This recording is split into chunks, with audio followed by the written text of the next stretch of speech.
আজকে কর্তামশাই খুব তাড়াহুড়ো থাকায় সকাল সকাল তাড়াতাড়ি টিফিন করে কাজে পাঠিয়ে ঘরের বাসি কাজ সেরে আমি ঠান্ডা ঠান্ডা কফি খেয়ে সামনের একটি দোকানে চলে গেছিলাম সবজি বাজার করতে। সাধারণত ওই বেশিরভাগ টাইম এনে দেয়, কিন্তু ও কোনো প্রয়োজনে যদি না পারে আনতে তো আমাকেই আনতে যেতে হয়। যেমন পেঁয়াজ নিয়ে নিয়েছিলাম, কিছুটা টমেটো, পটল, আদা আর একটা চাল কুমড়ো আর কিছুটা লঙ্কা।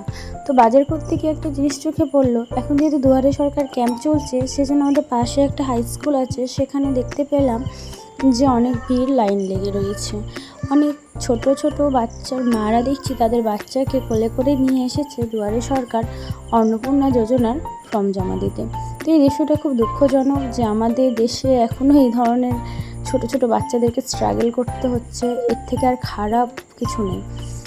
দোষ আমি তাদের মায়েদের দিব না, কারণ হয়তো তাদের অনেক কারণ আছে তাদের বাচ্চাদেরকে কোলে করে নিয়ে আসা। হয়তো বাড়িতে সেরকম কেউ নেই যে বাচ্চাগুলোকে ধরবে বা দেখবে, বা বাচ্চাগুলো তার মাকে ছাড়া থাকে না, আর এরকম নানা রিজন আছে।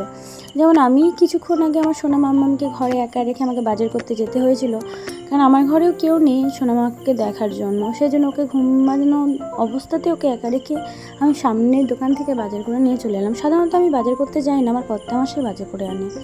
তো এক্ষেত্রে আমি সে সমস্ত মায়েদেরও দোষ দেবো না। যাই হোক, যেটা ভালো বুঝেছে সরকার করছে। তারপর সন্ধ্যাবেলায় সোনা মামাকে পড়িয়ে নিলাম, পড়ানোর পরে যে আমি কাঁথা সেলাই করতে বসে পড়েছি। এর আগে একটা আমি কাঁথা সেলাই করেছি, আমাকে এই সেলাইটা কেউ শেখায়নি, দেখে দেখে কিছুটা শেখা। আর আমি কাঁথা পারতে পারতাম না, দেখে দেখেই শেখা সব কিছুই। তো সব কিছু মিলিয়ে চেষ্টা, আগ্রহ থাকলে সব কিছু করা যায়। এই যে একটা কাঁথা দেখতে পাচ্ছ, এটাও আমার হাতে করা। কেমন হয়েছে তোমরা জানাবে।